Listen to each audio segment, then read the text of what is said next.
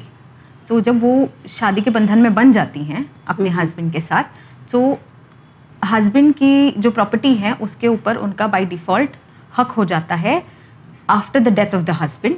This has to be borne in mind.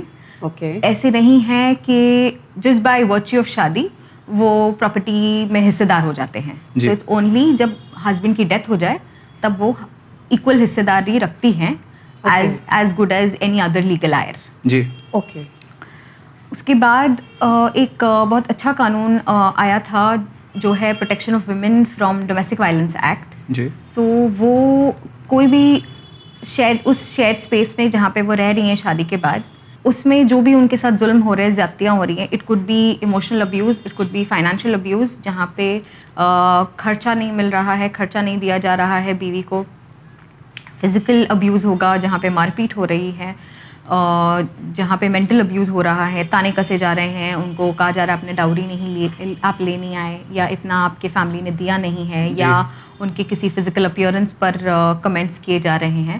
So to curb all of that the protection of women from domestic violence act was brought in. So they have a right under that act, and it is the name of the law itself says that it is protection of women from domestic violence. Okay. So this is exclusively for women and children to go to the court and seek their protection from domestic violence. Okay. Under this law. Okay. اس کے ساتھ ساتھ شادی شدہ عورتوں کو یہ بھی حق ہے کہ اگر پریگننسی ان کو نہیں رکھنا ہے for some reason, so it will be her exclusive call to go in for an abortion. But this is when we understand lot of personal laws. So ہر پرسنل لا کا اپنا کسٹمز اینڈ رائٹس ہوتے ہیں، اور اس حساب سے ان کے لیے جو مورلی یا ایتھیکلی کریکٹ ہوگا، people would want to go that. But یا the law states that yes, the woman can go in for an abortion. Okay. تو یہ تمام جو ہیں رائٹس ایک شادی شدہ خاتون کو جو ہے ہمارا انڈین لا پرووائڈ کرتا ہے کہ اسے کسی بھی طریقے سے نہ جنسی نقصان پہنچے، نہ ہی اس کی ذہنی جو حالات ہیں وہ بھی اس کے ساتھ جو ہے مینٹین ہونی چاہیے. اپارٹ فرام دس اور کس طریقے کے رائٹس ہوتے ہیں، خاص کر اگر ہم بات کریں کہ ہم نے اکثر جیسے کہ ہم نے شروعات میں ہی بتایا کہ آج کل ڈیورس کیسز سے زیادہ دیکھا جاتا ہے کہ خواتین کو، خاص کر شادی شدہ خواتین کو جو ہے شادی کے بعد کچھ مدت تک شادی چلتی ہے اور اس کے بعد جو ہے ان کا پارٹنر، ان کا شریک حیات جو ہے بنا کسی وجہ کے، بنا وجہ بتائے جو ہے وہ چھوڑ جاتا ہے یا کسی طریقے سے اسے تنہا کر دیتا ہے اس انسٹیٹیوٹ میں. اسے ہم ڈسرشن کہتے ہیں. تو ایسے میں قانون کیا کہتا ہے؟ ایسے میں قانون کس طرح ہیلپ کرتا ہے اس خاتون کی؟ جب ہم ہمارے لاز سمجھتے ہیں، so there is Hindu marriage act, there is Muslim personal law Shariat application act 1937، اس کے ساتھ ساتھ Christian and Parsi marriage act بھی ہیں. جی. So and then we have special marriage act. یہ ہر لا اپنے طریقے سے ہر شادی شدہ عورت کو پروٹیکٹ کرنے کی کوشش کر رہا ہے. اچھا.